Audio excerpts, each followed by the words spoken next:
Hey everybody, welcome to season 4 of Pete Carroll Was Right, the confusingly named Alabama football show. As always, it's Carter, Ben, and Mitch here to talk all things Alabama football with you.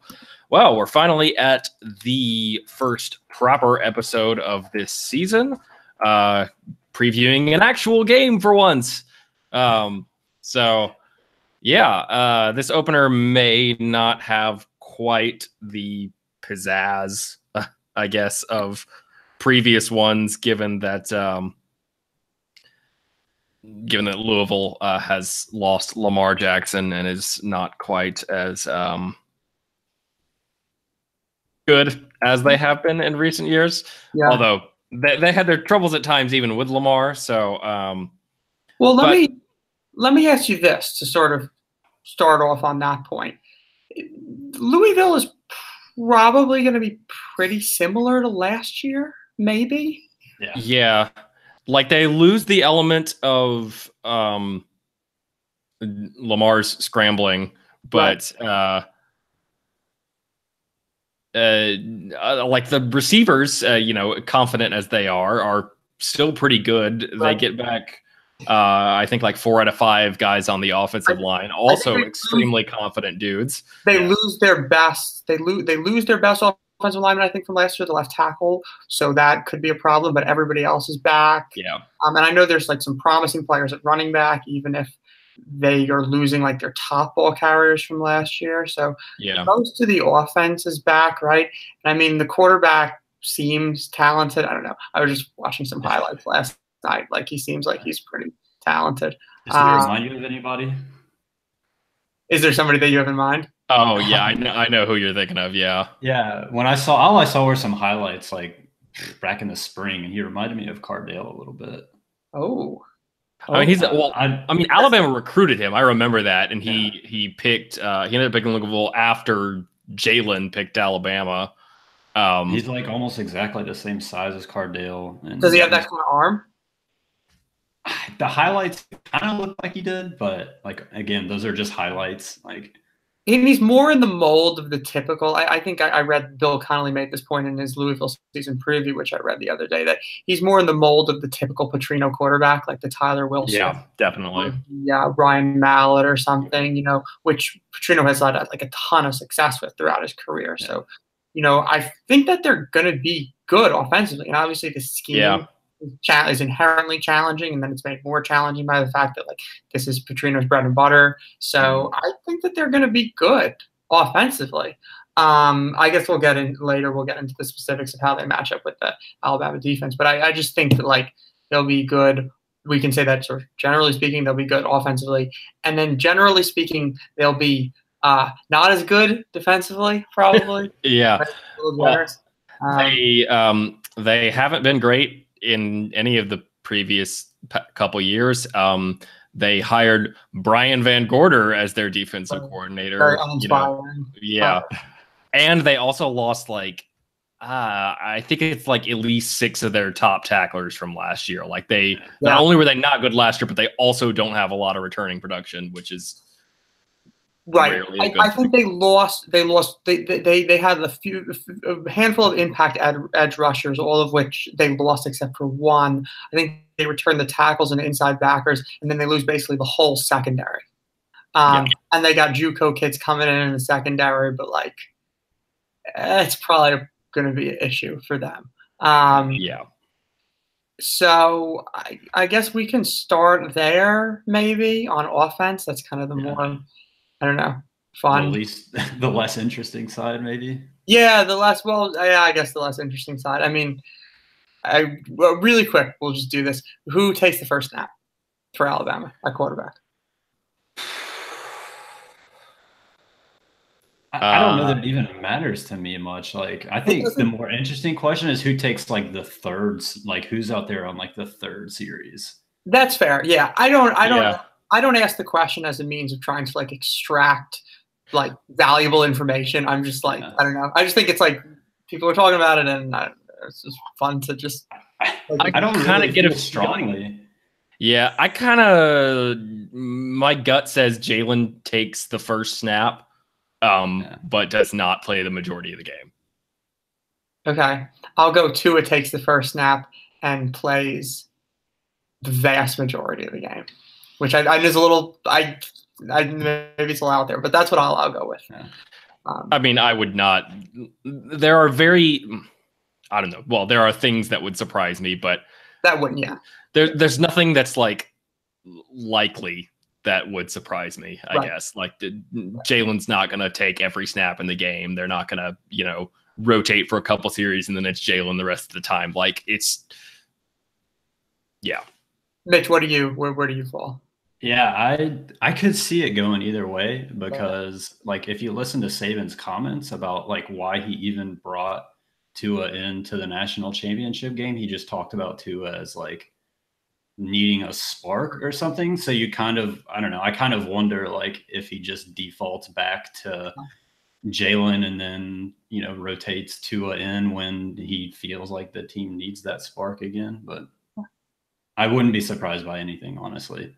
Okay. So another thing I think, I'm curious what you guys think. I think they're going to run the ball a lot tomorrow. Oh yeah. I think that there's all this excitement about Tua and all this excitement about throwing the ball and everything, but Louisville does not do well against the run. They didn't do well against the run last year. They're probably not going to do well against the run this year. I think that Alabama is going to look to not exactly show all their cards in this game, and I think that we're going to see them run the ball a fair bit. Do you guys agree with that? Yeah.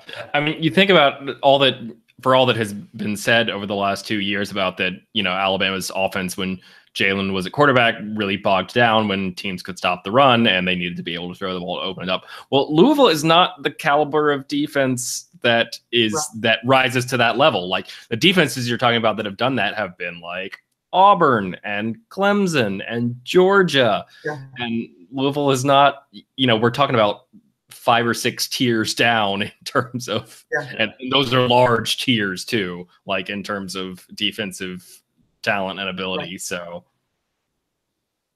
I agree. I think this is just the kind of game where like Alabama's going to be able to get 5, 6, 7 yards whenever they want.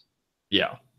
And we're excited about the offensive line too, right? Like I was thinking before, like this is this the most individually talented offensive line they've had?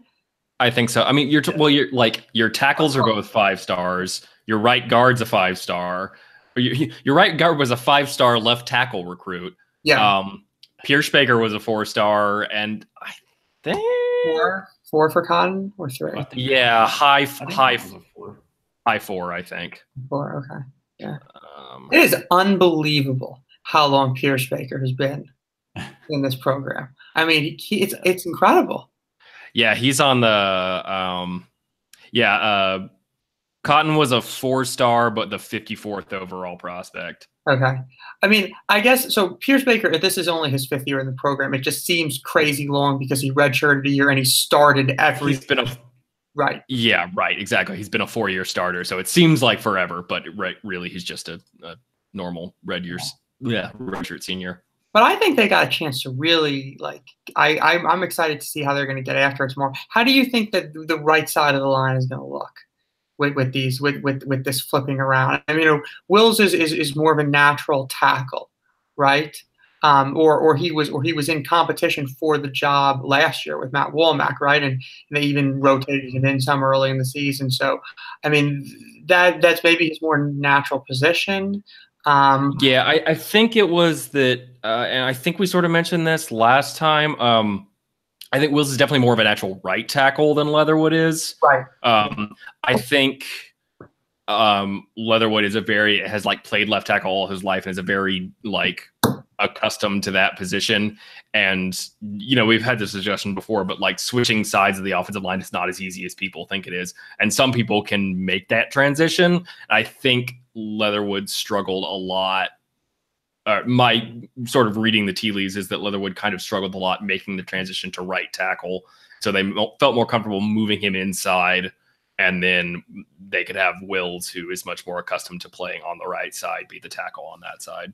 Yeah. What's interesting is that I think it's been kind of, I mean, as good as Alabama's been along the offensive line. It's kind of been a good stretch now where they've had struggles with pass protection on the right side. Yeah. You know, whether it's like, you know, last year, obviously with Womack, or with like Dom Jackson in I was just about to say, think about 2015, like cringing every time a team with two good edge rushers lined one of them up against Dom Jackson. Like, or like Austin Shepard was only okay, and then like you want to go back like Fluker or you know, so it's like they've kind of had this issue, right, with getting like two strong pass protectors on both ends. And yeah, I mean, it was basically only 2016 when you had Jonah as a true freshman at right tackle that they had really good pass protecting tackles on both sides, and then you had to move him to left tackle last year, and Womack was the right tackle. Yeah, so I think, and I think we talked about this a couple weeks ago, but this has a chance to be their best pass blocking unit. I guess Louisville has one guy, I think, who was a good edge rusher last year, who comes back this year. So, you know, we'll see where they line him up and how they can handle him. I will learn him and his number before the game. Yeah, I wonder, something that's different about this season with the tackles is like now we have the potential of having a left-handed quarterback that plays the majority of the snaps. Whereas like it seems like we would take the right tackle one year and then move him over to left tackle the next year a lot. Yeah. So, yeah, and that's interesting. And I think because of that, there was some discussion that, like, you know, okay, well, Jonah Williams played right tackle his first year. He's your best tackle. Move him back to right tackle, which he's played before, to help protect the blind side of your left-handed quarterback. Let Leatherwood start at his natural position at left tackle, where he played so well in the national championship, and then Wills goes in at right guard. I guess, but that never even really seemed to be a possibility, right? Like, it doesn't even. I don't remember, certainly in the fall, Jonah never really played any right tackle, and I don't think he did in the spring either. So I guess that was never even a consideration. And I mean, it's probably just not a great idea to keep flipping a tackle back and forth between left and right every single year. But like, it is a very different thing, right? I mean, they haven't had like a left-handed quarterback in a while, and I am a little bit, you know, I do think that I don't know if the pass protection is always important, but in some ways maybe it's uniquely important for Tua for a couple reasons. He is going to want to hold on to the ball and make plays down the field, and we saw that last year in the championship. That's just kind of how quarterbacks are, who have a lot of faith in their ability to throw the ball. Like, he's going to want to stand in back there and make plays, and he does also have that kind of elongated release. Yeah, like it's not like a quick thing. The arm comes back. Like, there is some vulnerability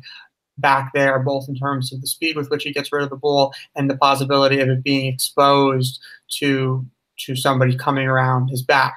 So, like, you know, not like we're talking on one hand, like, okay, we think the pass protection is going to be good, but it's also like uniquely important, I think, that it is good. Yeah, more so than maybe any other year.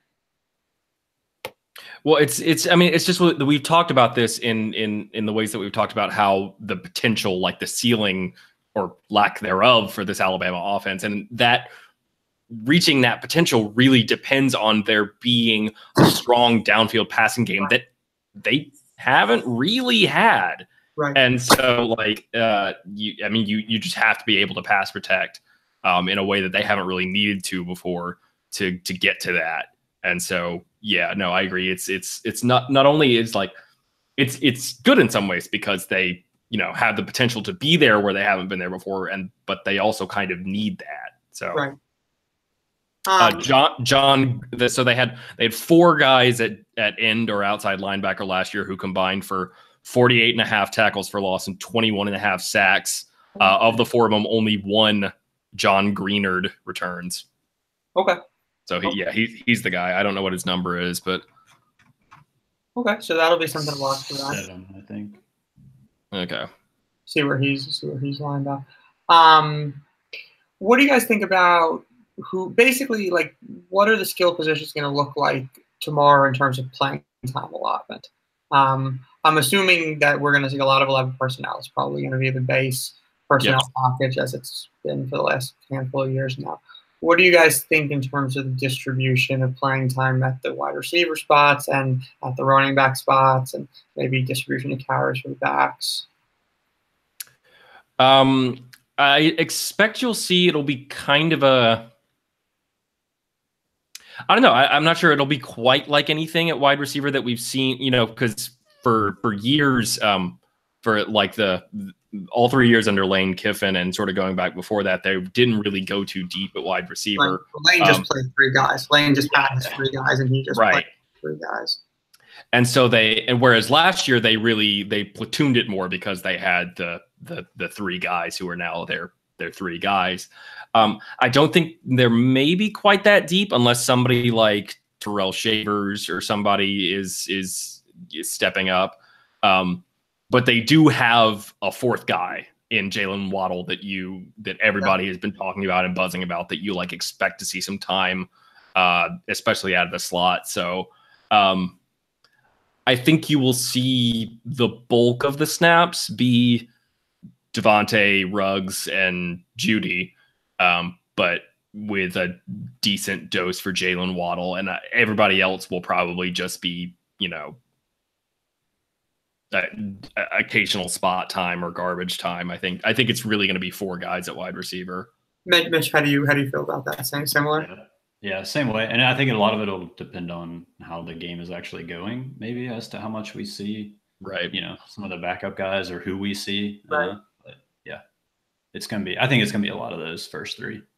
I think this is a question that kind of goes beyond just this game, but do you think that, like, for most of the last, I don't know, 7, 8, 9, really honestly for most of the seasons under Saban, it's been kind of clear going into the season who the go-to wide receiver is, or if it hasn't been, like in 2015, for instance, you know, that guy quickly emerged in Calvin Ridley, or in 2012 that guy quickly emerged in Amari Cooper. I mean, in Amari Cooper. Like, you know, and for the most part, it's kind of been like, we've known that it's going to be focused on one guy. Like, do you think that guy is going to emerge this year? And if you think he is going to emerge this year, who do you think he is? Or are we looking at sort of a more equitable, or like a not? I mean, I think we're hoping for even if a go-to guy emerges, we're still hoping for a more equitable ball distribution than in some of these previous seasons. But even with that, like, there could still be one guy that's like sort of like a standout, you know, or could this be like 2013 Florida State and 3 guys with like 1,000 yards and just, you know, just totally like, yeah, like totally like, you know, just, well, these 3 guys are awesome, totally indiscriminate passing style. Like, what do you guys think about that? I think. Sorry, go ahead. No, go ahead. I was going to say, I feel like the overall distribution is going to be pretty uniform. Yeah. But if we had to pick somebody that becomes a standout, I feel like it's Judy. Yeah, the consensus sort of seems to be that Judy is kind of like the most talented overall of those top 3 guys. But I think it was in one of his practice analysis during fall camp, Travis Ryer said something like this, and I think I sort of agree with it. Like, you know, there's a real possibility you could have this season where Alabama has one guy who's their leader in receptions, one guy who's their leader in receiving yards, and one guy who's their leader in touchdowns. And I think, like, it just seemed like, you think back to the sort of impact those guys had last year, and yeah, they were all backups, but there wasn't one of them that really stood out in terms of production other than Ruggs's like insanely unsustainable touchdown rate. Yeah. Let's hope he does that this year. Let's hope he, you know, I'm hoping for 25 to 30 receptions, you know, 80% touchdowns, you know, something like that. So if it broke down like that, let's say that comes true and it breaks down where, what was it? Somebody leads in that catches, yards, and touchdowns. Was that the three categories? Yeah. Okay. Who would fit in each one? Oh, Judy catches, Smith yards, Ruggs touchdowns. Yeah, Ruggs that's the way I would go with it. For touchdowns, just because Henry Ruggs only catches touchdowns. I guess, yeah, I could see that. I could. But that'll be fun though, and I'm really excited to see like if Waddle like gets early snaps. I think that's something that we're all sort of excited about. How about the running backs tomorrow night? Najee is healthy, right? Yeah. It wouldn't surprise me. Just, it was a foot injury. Yeah. And like he's been full going drills, from the media viewing periods, which means absolutely nothing this week. So they're saying he's healthy. It would not shock me if he got kind of a lighter load this week and that continued into next week against Arkansas State, I think. Just because foot injuries can really, really linger. Yeah. So even if he's, healthy enough to play, it might just be one of those things where it's like he's healthy enough to play and it's not going to get a whole lot better for a long time. So it wouldn't surprise me if his load was a little lighter than it might have been in the absence of that.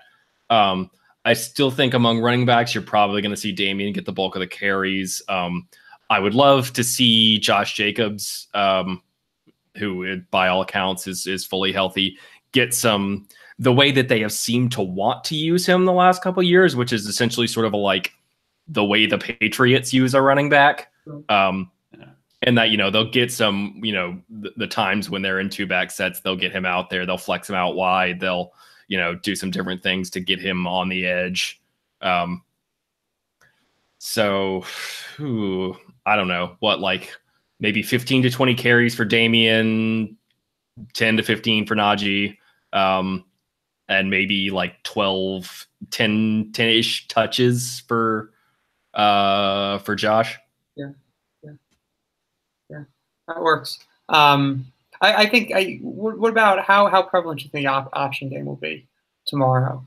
But Tua seems so comfortable with the midline reads to me last year. So yeah, I feel like we're probably going to see a lot of those. I don't know, just maybe like the conventional zone reads, less of those, and more sort of midline reads and sort of just like normal, like standard run plays. I think that what one of the biggest differences in the run game that we'll see if Tua is really the guy is that there'll just be less quarterback runs all the way. Oh yeah, for sure. Because because you really needed it with Jalen at quarterback. Right. Like you needed that to even the numbers, and you just don't with Tua. I personally don't necessarily want to see that go away, though. I think that's like a really because it's like it's a quicker developing play. It's a really good short yardage play. It still takes back a number, just for the fact that you can get the running back out there to block. So I don't want to see it. I certainly don't want to see it to the extent that it was used with Jalen, where it was just like over and over and over and over again. Because of, like you said, it was really sort of necessary. But I do think that should sort of really remain in their back pocket, especially in short yard situations, because I think it's like still like a very valuable play. And like Tua is like he's pretty mobile. He's good. Yeah. So I think that can be valuable. But I do wonder if Saban got a little tired last year of how much the run game was predicated on the quarterback, and like it was sort of like a message. It's really like a sort of a message boardy coaching where it was like, well, the running backs have such good yards per carry averages, maybe they should get the ball more. But like and it didn't happen last year, kind of because it couldn't. But now if Tua is the quarterback and you're back in an offense where the vertical part of the field is being threatened, like I think you could probably get back to the point where the running backs are touching the ball a lot more on just sort of standard carries. And I think that probably if Saban had his choice, like he would prefer to get back to that like a little bit more than we've seen in past years. Yeah, I wonder if you'd want to see it be the kind of distribution. And the funny thing is, they really didn't use all that much option when Blake Sims was the quarterback. I don't know if it may have just been that was making those reads was not a big part of his skill set. But I'm going to look up now and see what the like distribution of carries was. Yeah. It wasn't really Lane's thing either. Oh no, yeah. He that was, I think Loxley really was the guy that brought that into the offense. Yeah, that was a rumor. Yeah. You know, that's the funny part. You think back on Lane, there were lots of people who talked about that, like,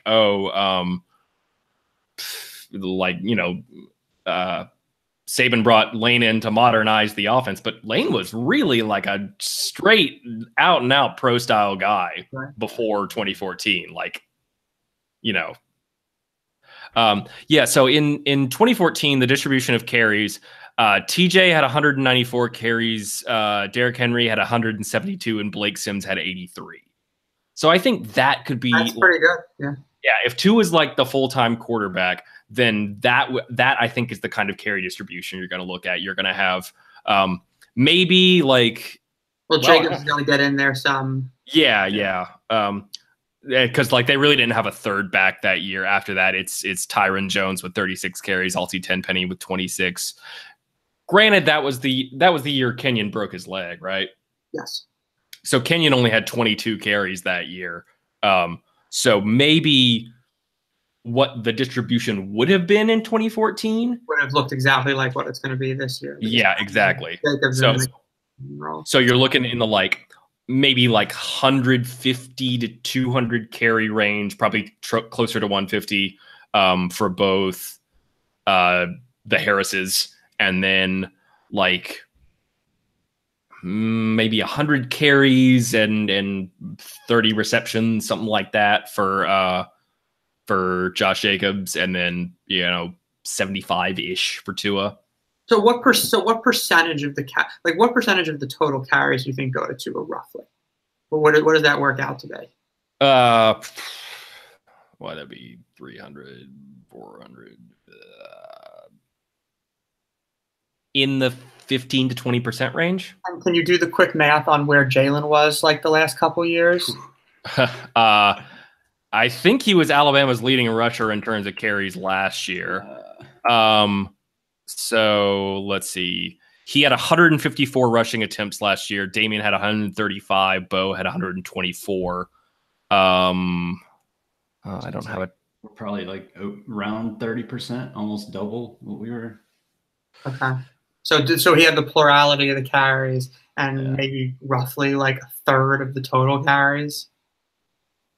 Yeah, I think so. I don't have a total carries number here, but that's a lot of carries. Yeah. One thing I would add is I don't want it to go away either, but I think I would like to see them use it more in games where they need it more and less in games like Louisville, where they can probably get away with just handing it off to the running back more. I think that's interesting. I think that's an interesting point because, they had, for all the talk about it was Tua's arm that won the national championship for them last year, the running game played a huge role. Najee had Najee was fantastic in the second half. Yeah, well, and it was a huge part. It was just the simple thing that they had more room to run in the second half. But a lot of that was off the midline reads. Yep.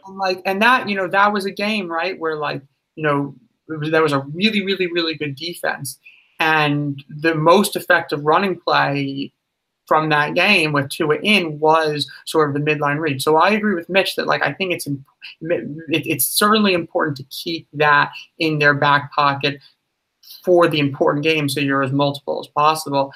And yeah, I guess you could show it less in some of the other games, which is a lot of the games, because some they don't really need it in most of the games.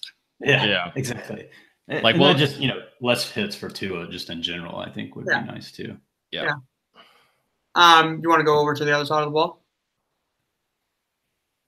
Yep. Yeah. Unless anybody has any final thoughts on the offense. Yeah, no, we should probably go ahead and move on. So how does Louisville attack them tomorrow? What do we expect to see? I think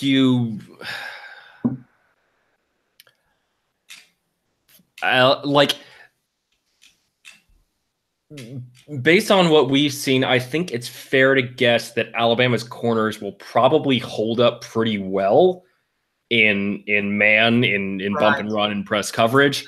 So I'm I'm flooding the middle of the field with deep crossers and posts and all this, like as many route combinations as I can get that are designed to sort of like make them chase you.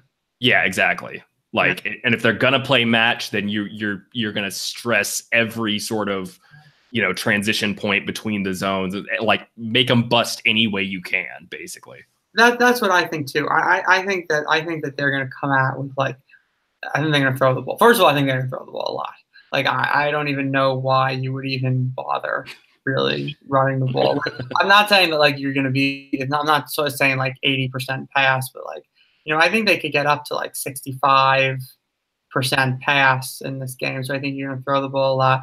And Petrino, it's such a cliche, but, like, he's had all offseason to draw up all the different unique passing plays and route combinations and stuff that he can think of. So like we're gonna see like a lot of it, and this is gonna be real trial by fire for the secondary. I think, and I talked about this some on Twitter, but like ideally, I'm sure that Saban and the defensive staff want to work these guys in match. A fair bit, just for the experience. Yeah. Factor. I mean, because if you can run those schemes effectively against these guys, you can do it against anyone. Right. There is a concern though, like if you come out playing match, the game you could go down 14-0 or something, right? Like that's not totally. It's not outside the realm of possibility at all. Yeah, because like they could come out and they could really, really, really struggle in the initial stages of this game. And if the offense just has, some stagnant moments, or there's issues with there's not like a coherent plan with the quarterbacks, which is possible. There might not be a coherent plan with the quarterbacks. Alabama has played games in the last few years where there hasn't been coherent plans with the quarterbacks. So like that could happen despite the fact that they've had all offseason, because sometimes there isn't like a great plan that's you're able to come up with. So like we'll see what they're doing there. Like, but like I am a little. It's one of these games where like you see like Louisville and they lost Lamar and their defense is terrible, and for the whole offseason it's like okay, well this is just 1-0. But now that the game is actually here, and now that I'm thinking about brand new secondary and Petrino and good offense and like I'm a little worried about how the first quarter is going to go, to be honest. It would not surprise me. I wouldn't even be at all surprised if Louisville like scores a touchdown on the first drive and is up like 14-7 or even like 14-3 at like the end of the first quarter. Yeah. I don't think like ultimately like the reason I'm not really worried about the outcome of this game is that I just don't think there's any way, like even if the passing game is completely wonky, even if God forbid Tua gets hurt or something like that, and it's just going to be full like the offensive years past with Jalen, there is no way Louisville can stop the Alabama run game. There's no way. It's not happening. Like when Alabama wants to score, it will score. So it's just a matter to me of like how early, like how harrowing this game is. It depends on like how early do they lock in on defense? How early do they start, getting pressure on pass and hurrying him into bad throws? How well do they hold up in the secondary? Because I could easily see Louisville scoring in the mid-20s if they're not, locked in early on defense. Mitch, how worried are you about the particular matchup, like specifically like their offense against the Alabama defense, and sort of holistically like how it affects the I mean, I feel like we all kind of expect them to hit some explosive plays. I think the question is like, does that translate to points on the scoreboard? I would say, I guess I probably feel like of the new secondary groups, I probably feel more comfortable with the safeties than I do with the cornerbacks at this point. So hopefully maybe the corners are getting beat downfield, but we still have somebody over the top that keeps them from breaking it all the way. But yeah, I totally expect to see some pretty big plays. Maybe not just early on, but like throughout the game. Right. Do you think they'll play it safe? You know, play. I mean, are we going to see like cover? We're going to see like a fair bit of like cover 2, maybe like not even like mash, but just like regular like spot drop cover 2, like 2 safeties deep over the top. Like I wonder if they're going to mix that in, or if they're going to wait until it's like code red before they mix that in. Because obviously, like that's very un-Saban like to do that. But like it's just all contingent on the level. Oh, sorry, Mitch, go ahead. It's going to like start off pretty conservative because I'm not sure we're super comfortable with our pass rush at this point as well, such that like we feel like we can just rush and be more aggressive on the outside. So what's when Alabama comes out in nickel on first standard down? What's the personnel across the line? Do we think we assume across the line is I guess the front is the most obvious, right? So it's going to be sort of Jennings. I don't know exactly who else is going to be playing outside, but it's going to be Jennings, Williams, Davis, and Buggs, right? There's no question that it's those 4 to start. Yeah. And then it's going to be your linebackers, obviously Mac Wilson and Moses. Safeties are Thompson and McKinney. Diggs will start at 1 corner outside. That we know. Who starts at the other 2 spots, star and corner? Where does Shaheem play? Is there any chance that Shaheem's going to play outside, or is he definitely playing inside? I think he's. I would bet on inside. Okay. The only question for me is like, Surtain is Pat Surtain out there on the first? Like, I think it's very. I wouldn't have guessed that at the beginning. I would have guessed if he was going to get on the field just by the way, like they were having him shadow Shaheem at star. So, or sorry, I think I've heard in the training. I think it's Shaheem rather than Shaheem. Oh, okay. Shaheem, yeah. Shaheem, I don't know. Emphasis on the seconds. So Shaheem, I think that's it. I think like they were having Surtain shadow him at star. So I would have guessed that they were going to do something like in dime. They were gonna maybe play him at money some or something. Yeah, move Shaheem over to dime or to money, and then have Surtain play star, kind of like they did because last year when they brought in Tony Brown, he played star and Minka played money. Right.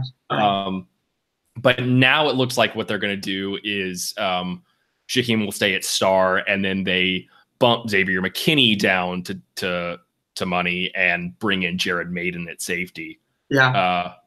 So now it looks like there's a real possibility that like Surtain could be the guy at the other corner spot, which is pretty impressive. I guess we don't know if that means that like Surtain's come on really strong, or if like Savion has struggled, or a combination of both. Like I mean, it's just, I don't know. It's a very uncomfortable situation with the corners. I mean, Surtain, if there's anybody that's going to come in and play outside right away, and, it's a guy like that, right, who's his father was in the NFL and played, that exact same position. So obviously, like, he has the pedigree for that spot. And, so you would think that this is, if anybody was going to be able to make that adjustment so quickly, like, it's him. Yeah. I mean, the last time that Alabama started a true freshman corner, I mean, Minka, I know, started on day 1 and he wasn't there in the fall, but like he was starting inside at star. The last time somebody started outside was D. Milner, maybe, but like I don't remember if he was there in the spring. So like it's either way, like, it's been a long time. And didn't D. Milner play star in his first season? Oh, he might have. He did. He played out wide with Patrick. I think the little bit of playing time Tony got his first season in 2014, he was out because that was the year they kind of had the revolving door. That's right. Yeah, he started with Eddie Jackson, and Eddie was coming back from his leg injury and everything. Yeah. But Tony was there in the spring though. Yeah. Tony was there. Tony started against Ole Miss that year, right? Yeah. Like he started the whole game against Ole Miss. It was like guarding Treadwell and stuff. Like that's kind of crazy. Like that's where Tony was his freshman year. That's the furthest Tony got. Was like his 3rd game. Yeah. Well, it's crazy to think Marlon was redshirting that year. Right. So you had Marlon available, and yeah, that's weird. That is really, really weird. Is Tony on an NFL roster? He went undrafted, but he signed immediately with the Chargers. Yeah, I think he's still on the team. Yeah, I thought I had heard he'd been playing well. That's awesome. That's awesome. I mean, I love Tony. It's you know, I don't mean to drag on him, but like it's. I see. And he's still on their roster. They haven't. So they've done like the NFL doesn't do those like progressive cuts anymore. Like they used to do like the 90-man roster down to 75, down to 53. So now they just at the end of preseason cut all the way from 90 to 53. So they haven't done any cuts yet. Okay. I'm sure I can find where some like beat writer of theirs has like what they think of Tony's chances. Yeah. Last second, here we go. This is their SB Nation site. They do not think he's going to make the roster. They think that's okay. I didn't. I wasn't. Yeah, it would have been surprising and exciting. Yeah. So we feel kind of okay about Trayvon, right? Like, I mean, certainly more so than the other spot. I mean, you know, he has the physical tools. It's his third year in the program. Like, you know, it's just about like, I mean, there was like, I think there was some, like the busts were the big problem, right? Like against Florida State last year. Like he just didn't really seem to understand like the transitions within the match concepts. But there were some technical aspects too with him, like against the jam and like how quickly, you know, he was with his hips and everything and crossing over with his steps and stuff. So like, I'm interested to see that and like how much that's improved and how like much he sharpened his skills. So, you know, but like they really need him to step up. Like he's maybe one of the most important players on the entire defense, right? Because like, you know, you need some stability at corner. Yeah. Alabama has survived in the past having rosters where they kind of had one really great corner and the other guy was, you know, wasn't as great. But the seasons where they haven't had great play, the only season you can really think of where they didn't have great play at either corner spot was like 2013 and 2014. Yeah. And that's, you know, those were like the worst two non-2007 defenses of the Saban era. So yeah. So that'll be, I think that'll be something to watch for. And I think, you know, I think Mitch's concern is justified about the pass rush. I mean, we'll see.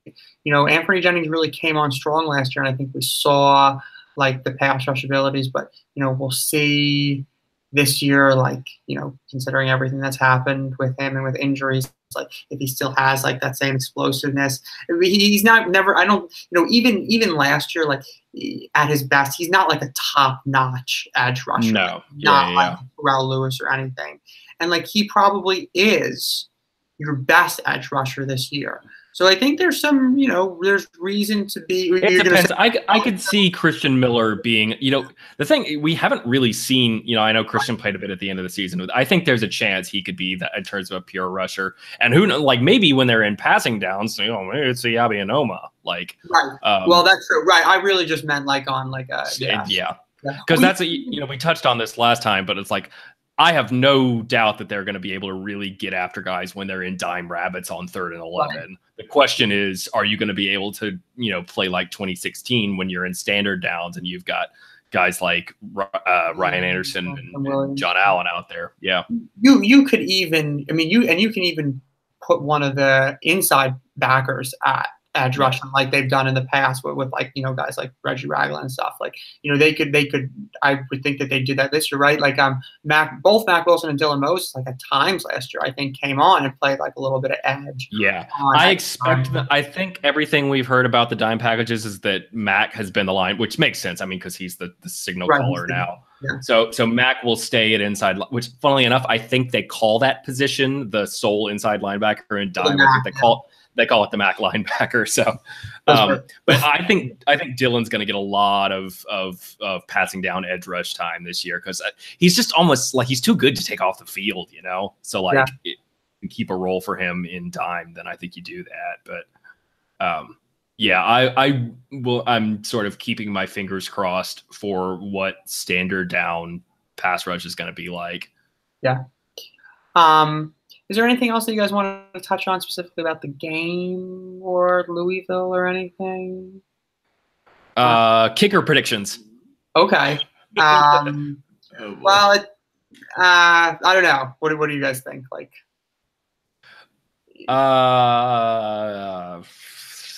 Right now, I'm just gonna guess. I mean, who knows? Because like I predicted this earlier, and then they were talking about the Austin Jones hit one from 49 yards in the scrimmage or something like that. But so it sounded like he had fallen behind, right? Or it sort of felt to me that like he was more consistent, but Bulovas had a bigger leg. Right. So maybe they do like a Cade Foster, Jeremy Shelley type situation. Yeah. Yeah. One last thought that I was thinking about, not anything about the particular game or anything. But like, obviously like the expectations for Alabama are extremely high this year, as they are every year, and like the schedule is pretty soft. What do you guys think? How big a difference is there in terms of the level of accomplishment or the level of achievement between like a one-loss national championship and an undefeated national championship? Because it's I mean, it's kind of crazy that Alabama's only done that once, right? Like they've got 5. 5 is so many. But like, I think it's the difference between being remembered as one more notch in a dynasty and between that team in particular being like, that's one of the greatest teams of all time. Right. And that's what I love, because there hasn't really been an Alabama team out of this run that you point to and you're like, that's like argument that like that's one of the top 5 college football teams of all time. I would love for them to get like, get that 15-0 season, like the perfect SEC championship. And honestly, I'll fully admit this, as much fun as it is to like laugh at Auburn, say the Iron Bowl didn't matter, like, it'd be nice to beat Auburn. Still, yeah. Obviously, it's nice to beat Auburn, and then I like having SEC championships. I was happy for the lane run of 3 for 3 on SEC championships. So I would love to see that 15-0 season. Maybe Tua wins the Heisman, just stomp everybody, and then in 20 years we're talking about like, damn, that 2018 Alabama team was stacked. Yeah. We're not talking about the 2013 FSU team as much. Right.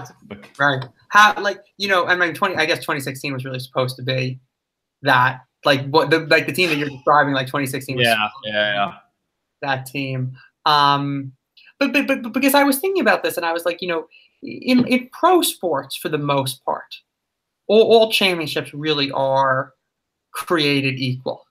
Every so often you have like that, like I mean, what the 2007 Patriots could have been, right? Or the 15-16 Warriors, for instance. But like, what the 15-16 Warriors could have been, right? Exactly. But if you think about it, right? Like, that's like a once in a generation, type thing. But for the most part, everybody's kind of the same. Like, there's no real difference between, like, in terms of the memory of like a 65 win NBA champion or like a 58 win NBA champion, right? Like that's like where most of the teams fall. Yeah. Or in football, like, the Giants, the 2011 Giants aren't remembered any differently because they went 9-7 compared to like a past team that went 14-2, right? I mean, like, it is not, and baseball is kind of like the same thing. So it's interesting where like college football sort of offers like these sort of like different levels of attainment, right? If the ultimate result is the same thing. And it's like, it's crazy because like you root for Alabama football, like, how are you not satisfied? And I'm not saying like I'm unsatisfied, but Saban himself talks about the fact that the 2009 team is the most special to him, because there is something undefeated, going out and not losing once, like that there's such a clear distinction between like you didn't lose and you lost.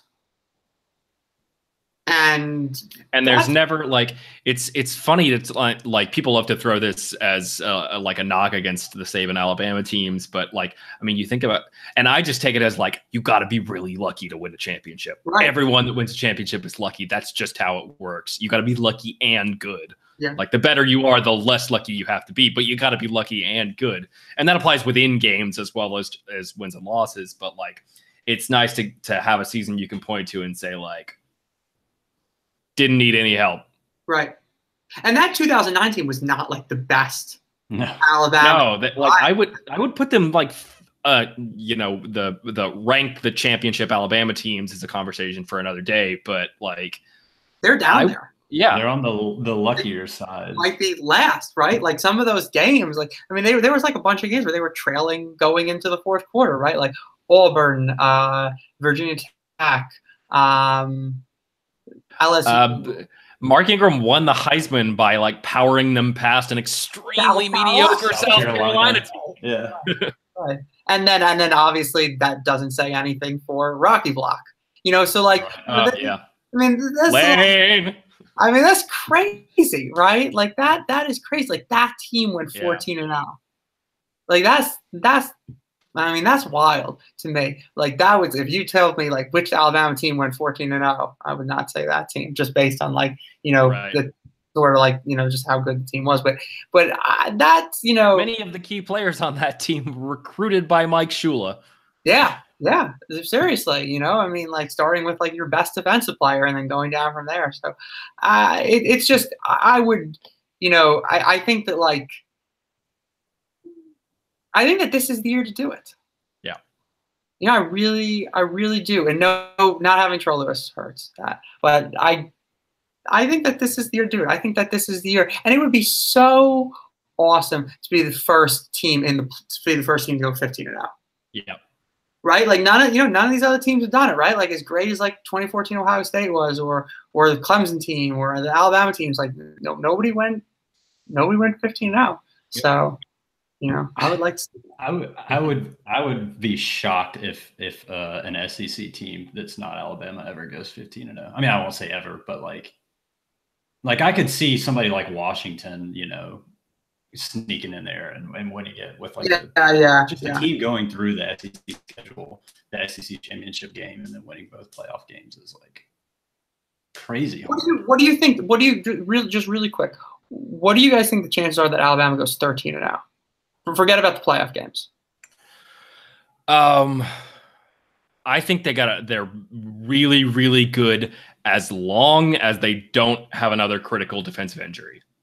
Like it would be baffling if they're not undefeated going into November and like, yeah, LSU, Mississippi State, and Auburn is a tough slate in there, but they're a good bit better than all those teams.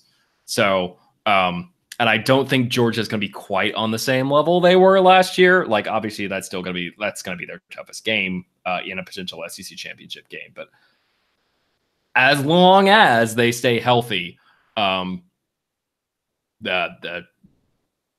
don't want to put a number on it because the numbers on these things it's sort of wonky to talk about. But I think that it's a really good chance. Yeah. Should we just do quickly score predictions for tomorrow? Yep. I've been thinking in the like low 40s for Alabama and low 20s for Louisville, so I'm going to stick with that and say 41-23. Mitch? Yeah, it's something like that because that line's right up with the over under. And what is the line? Is it still around 30?